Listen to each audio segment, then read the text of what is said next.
Anger, fear, anxiety, guilt.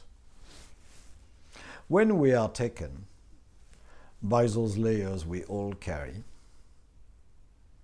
we cannot connect to humility. And without humility, the subtle vibrations are impossible. We stay in a gross world, in a gross vibration. We have to become more and more subtle. And humility is really the vehicle to be more subtle. Humility will come because you dismantle your ego structure. And of course, for that you've got to study yourself. And most of people will see that as being self-centered, will see that as the opposite of humility. But it's only if we really dismantle our structure that humility can blossom. What do we have below anger? We have fear. We have anxiety. Anxiety is an illusory fear projected on the future, linked to our memory. Fear is present. You drive a car, you almost have an accident, you have fear. The anxiety of having an accident if you start driving is absolutely something else. Fear is reality. Anxiety is irrelevant fear, projected by the memory. And right below, you have guilt. What is guilt? Guilt is the most repressed, compact fear.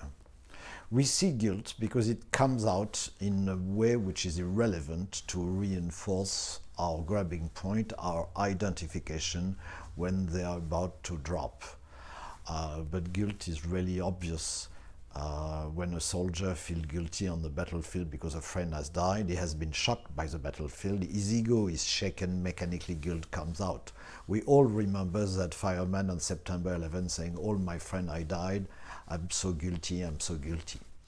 Guilt has been in the center of the monotheistic religion, because when you have God on one side, which is a parental substitute, and you on the other side, of course, the flavor of guilt will come up. That's why the Catholic at Mass say, mea culpa, mea maxima culpa.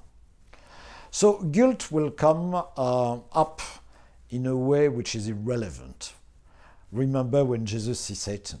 Remember when the Buddha sees Mara, an army of demons. It's always the same thing. Guilt is just the best available concept to tag the most repressed energy we are constructed on. Repressed fear, repressed guilt, repressed low self-worth will be at the origin of the losing choice we keep on repeating. So in order not to do that, observe yourself, distancing, drill, kick the emptiness, discernment, step back, and really understand. Understand what is you. Understand what your maze is made from. And your maze is made from past identification, which come from identification to perception. So all that inside you can be dressed in different personality. Observe that game. Observe how you want to exit. Observe how your ego will find anything to stay alive. But to go to the next level, to free yourself from yourself, you got to put your ego on chessmate. How do you do that? Combining deep psychological introspection, which shakes you, and a metaphysical question. What is me? What is perception? What is inside? What is outside? It's a combination of both, which one day, when you won't be expecting it, will free you. And the moment you will be free, you will realize you were free forever. You're beyond time, beyond space. The game is over. So of course after, the ego will reconstruct itself, because you need an ego as a vehicle to be in human society. You need a body to be alive on this planet. Well, you need an ego. Otherwise, people will kill you, will destroy you, will rape you, will steal you. That's the way it functions.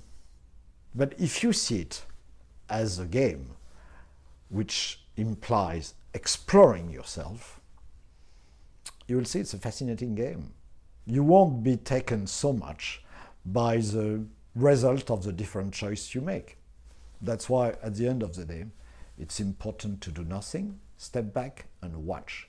If you let life provide the situation, and if you live accordingly to the situation which are presented to you, you'll have a much more happy life.